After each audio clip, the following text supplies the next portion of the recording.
Lakini pia uchawi wa mafundo unaweza ukawekwa kwenye kinywa cha mtu. Ukisoma kwenye kitabu cha Mithali 13 na mstari wa 2, maandiko yanasema mtu atakula mema kwa matunda ya kinywa chake. Kile ambacho unachokisema baada ya kuwa umeingia kwenye matatizo, baada ya kuwa hauna pesa, baada ya kuwa unataka kufanya biashara, unataka kuingia kwenye ndoa, hicho unachokisema kina determine matunda yale ambayo utayapata. Maandiko yanasema kwenye hicho kitabu cha Mithali 13 mstari wa 2 ya kwamba mtu atakula mema kwa matunda ya kinywa chake. Sasa kuna watu ambao wanaona mambo hayaendi vizuri kwenye maisha yao, lakini wanakumbali kukaa kimya ama wanaendelea kukaa kimya. Ukisoma kwenye kile kitabu cha Mithali 18 mstari wa 21, maandiko yanasema ya kwamba mauti na uzima huwa katika uweza wa ulimi, na wao waupendao watakula matunda yake. Ukiendelea kukaa kimya wakati ule mambo yanaenda vibaya, wakati ule biashara yako inakufa, wakati ule ndoa yako inakufa, ujue kwamba unataka kukula matunda ya mauti. Na hapa ndipo sasa tutaelewa kwamba umewekwa fundo kwenye kinywa chako. Mchawi ama mganga akitaka usitoke kwenye shida ambayo inakutesa, anaweza akakufunga kinywa chako ili kwamba unaona mambo yako yanaenda vibaya, lakini unaendelea kukaa kimya tu. Inamaanisha kwamba aliona kwamba kama ukiongea, kama ukianza kuvunja, kama ukianza kuharibu, utaharibu kweli kweli ule uchawi wa mafundo na utakuachia. Kwa hivyo uchawi wa mafundo unaweza ukawekwa kwenye kinywa cha mtu. Usikae kimya mambo yakienda vibaya. Lakini pia uchawi wa mafundo unaweza ukawekwa katika roho ya mtu, katika nafsi ya mtu, ama katika mwili wa mtu. Ukisoma kwenye kitabu cha Matendo ya Mitume mlango wa 20 na mstari wa 22, huyu ni Paulo anasema ya kwamba naenda Yerusalemu, lakini nisijue kile ambacho kitaenda kunitokea kule, kwa sababu rohoni yangu nimefungwa. Bwana Yesu asifiwe sana. Mtu anaweza akafungwa kwenye roho yake, ikawa macho yake ya kiroho, masikio yake ya kiroho hayawezi kuona, hayawezi kusikia, mikono yake haiwezi kashika baraka. Sijui kama naeleweka. Lakini pia ukisoma kwenye kile kitabu cha Isaya 61 na mstari wa 1, Isaya anasema hivi: Roho wa Bwana yu juu yangu, kwa maana amenitia mafuta kuwatangazia maskini habari njema. Amenituma ili kuwaganga mioyo waliovunjika moyo. Huyu mtu aweze akagangwa moyo wakati ule hakuna fundo ama hakuna uchawi umefanyika kwenye moyo wake. Kwa hivyo uchawi wa mafundo unaweza ukafanyika kwenye moyo wa mtu. Bwana Yesu asifiwe sana.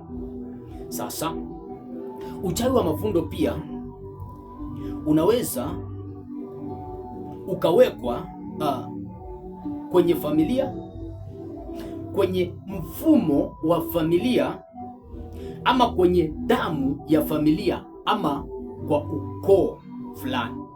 Nataka tuanzie kwenye familia. Ukisoma maandiko yako vizuri, utaona kwamba familia ya Yesu, kule ambako Yesu alitokea, familia yake ilikuwa na shida ya uasherati. Maana Yesu ametokea kwenye kabila ya Yuda. Ukiangalia kwenye kabila ya Yuda, utaona hapo ndio kulikuwa na Rahabu kahaba. Hapo ndio kulikuwa na Solomoni ambaye alioa wanawake wengi. Lakini pia hapo ndio kulikuwa na Daudi, ambaye Daudi alioa wake wengi, hata alikuwa anaua mwanaume ili apate kuoa mke wake. Bwana Yesu asifiwe sana. Lakini pia ukiangalia kwenye familia ya Ibrahimu, utaona kwamba familia ya Ibrahimu ilikuwa na shida ya utasa. Ukiangalia Ibrahimu, uangalie mke wa Ibrahimu, uangalie mke wa Isaka ambaye ni mtoto wa Ibrahimu, utaona kwamba ilikuwa hivyo hivyo. Lakini pia familia ya Ibrahimu ilikuwa na shida ya kudanganya. Ibrahimu wakati ule Sara alipochukuliwa na mfalme, akadanganya kwamba huyu ni ndugu yake. Isaka kwake ikawa hivyo hivyo. Yakobo pia ilipofika, utaona kwamba Yakobo alidanganya, akachukua baraka za ndugu yake Esau. Lakini pia utaona ule uongo aliyekuja kusimamisha anaitwa Yusufu. lakini Yusufu aliishia jela. Maana mke wa Potifa anataka azini na Yusufu. Yusufu akakataa na akakimbia, akaishia jela, kwa sababu ule uongo ilikuwa ni laana ambayo imekomaa, ilikuwa ni kifungo ambacho kimekomaa kiasi kwamba kile kifungo hakikevunjwa hivi hivi bila kuwa na nguvu za kiroho. Yusufu alichagua kukimbia, hakuchagua kuomba, ili kwamba ajikatanishe na kile kifungo cha uongo ambao kilikuwa katika familia yake. Bwana Yesu asifiwe sana. Nimesema pia uchawi wa mafundo unaweza ukawekwa katika mfumo wa familia. Kwa mfano, familia ya Ibrahimu, watoto wa kwanza walikuwa hawatawali kabisa. Yaani hata mtoto wa kwanza akijitahidi namna gani atawali, ilikuwa haiwezekani. Nataka tuanze vizuri. Ibrahimu alimzaa Ishmaeli kuwa mtoto wa kwanza, ndiye alikuwa kijana wake wa kwanza. Lakini badala ya Ishmaeli atawale, unashangaa kwamba utawala unakuja kuangukia kijana wa pili ambaye ni Isaka. Tunatoka kwa Isaka tunakuja kwa nani? Tunakuja kwa Yakobo.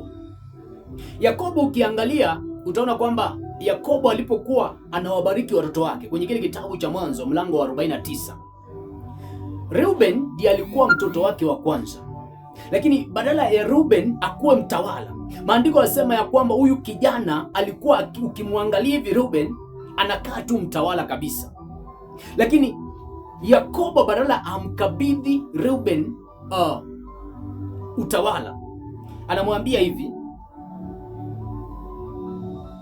maandiko yanasema ya kwamba alimwambia kwamba umeumbwa kuwa mkuu, lakini hautakuwa mkuu, kwa sababu ulichukua mke wangu ukazini naye. Lakini ukitoka pale utaona kwamba wakati ule ambapo Yakobo naye aliletewa watoto wawili na Yusufu ili wabariki, ambao wale watoto walikuwa ni Efraimu na Manase. Alifuata huo mfumo tu. Ndio maana ukiangalia utaona kwamba kwenye kile kitabu cha Mwanzo 48 na mstari wa 17, 18 na 19 mpaka 20, utaona kwamba Yakobo alipokuwa anabariki hao watoto wawili alipitanisha mikono.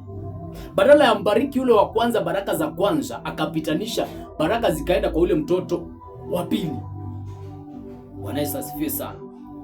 Lakini utaona kwamba kile kitu ama ule mfumo Mungu alikuwa ameingia ndani yake kwenye ule mfumo wa Israeli, ya kwamba mtoto wa kwanza hakuwa anatawala mpaka mtoto wa pili atawale, ama mtoto mwingine ambaye aidha ako kule katikati. Mungu hata yeye mwenyewe aliingia kwenye ule mfumo. Ndio maana ukisoma kwenye kile kitabu cha Warumi mlango wa 9 na mstari wa 13, naona Mungu anasema ya kwamba nimempenda anasema nimempenda Yakobo lakini nimemchukia Esau.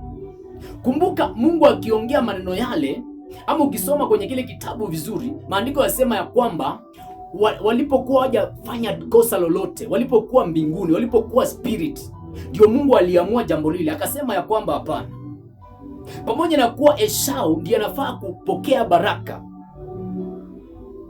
hata kuwa mtawala. Bwana Yesu asifiwe sana. Kwa hivyo mafundo yanaweza akawekwa katika mfumo wa familia, lakini pia uchawi wa mafundo unaweza ukawekwa kwenye damu ya familia. Nadhani ukisoma kwenye kitabu kwenye Biblia yako vizuri, kwenye kile kitabu cha Mwanzo 3 mstari wa 17 kule, ndio utaona kwamba ile laana ilimfuata Kaini baada ya kuwa baba yake Adamu na Hawa wamefanya ile kosa la kula ule mti ambao walikuwa wamekatazwa. Lakini pia laana inaweza ikawekwa katika ukoo wa mtu. Soma kwenye kile kitabu cha Yeremia 35 and verse 2. Yeremia anaambiwa aende kwa Warekabi akawapee pombe, lakini wakakataa, wakasema babu yao kwenye ukoo wao hawafai kunywa pombe, hawafai kujenga nyumba. Kwa hivyo laana inaweza ikawekwa kwenye ukoo, ukakosa kitu kubarikiwa kwa sababu ya ukoo wako.